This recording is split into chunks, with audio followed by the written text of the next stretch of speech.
ndicharumbidza Jehova nguva dzose, kunyangwa mumamiri rose zita rake richakudzwa.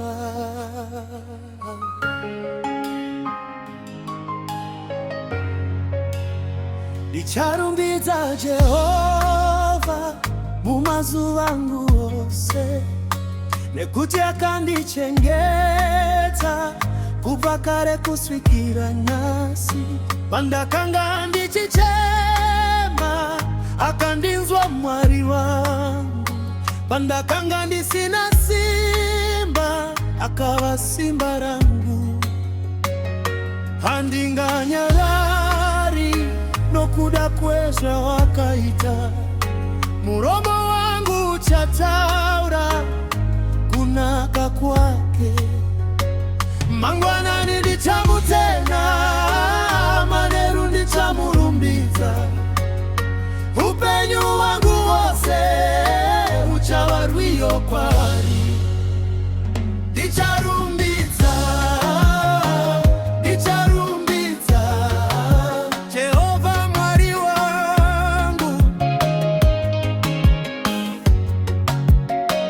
Ndicharumbidza, ndicharumbidza mambo weupenyu, kana zvinhu zvakanaka ndichamurumbidza, kana ndiri mumiedzo ndicharumbidza zvakare. Ndicharumbidza Ishe nokusingaperi.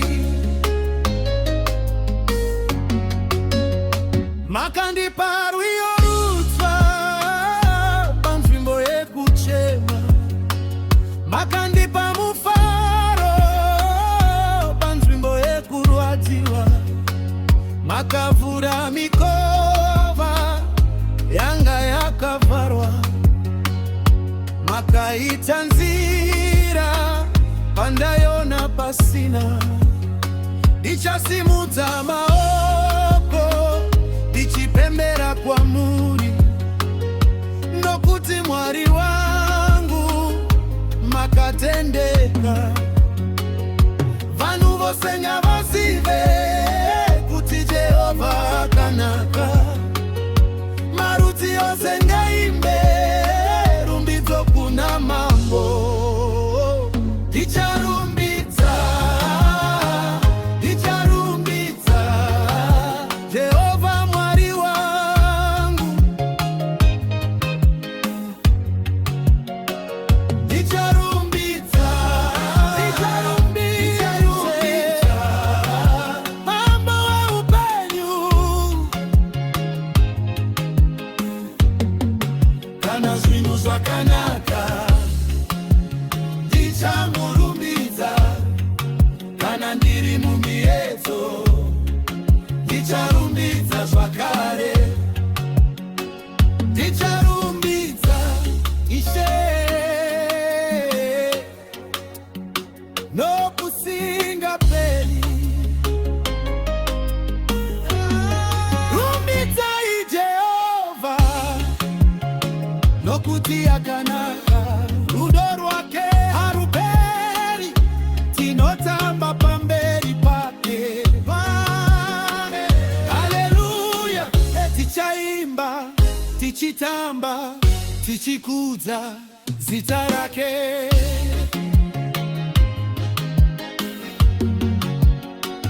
Ndicharumbidza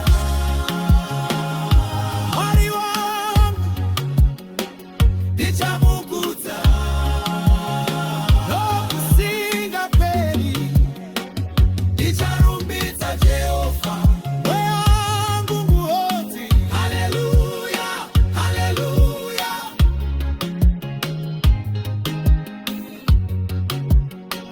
Ndicharumbidza zuva nezuva Jehova Mambo, tinokudza zita renyu. Amen. haleluya.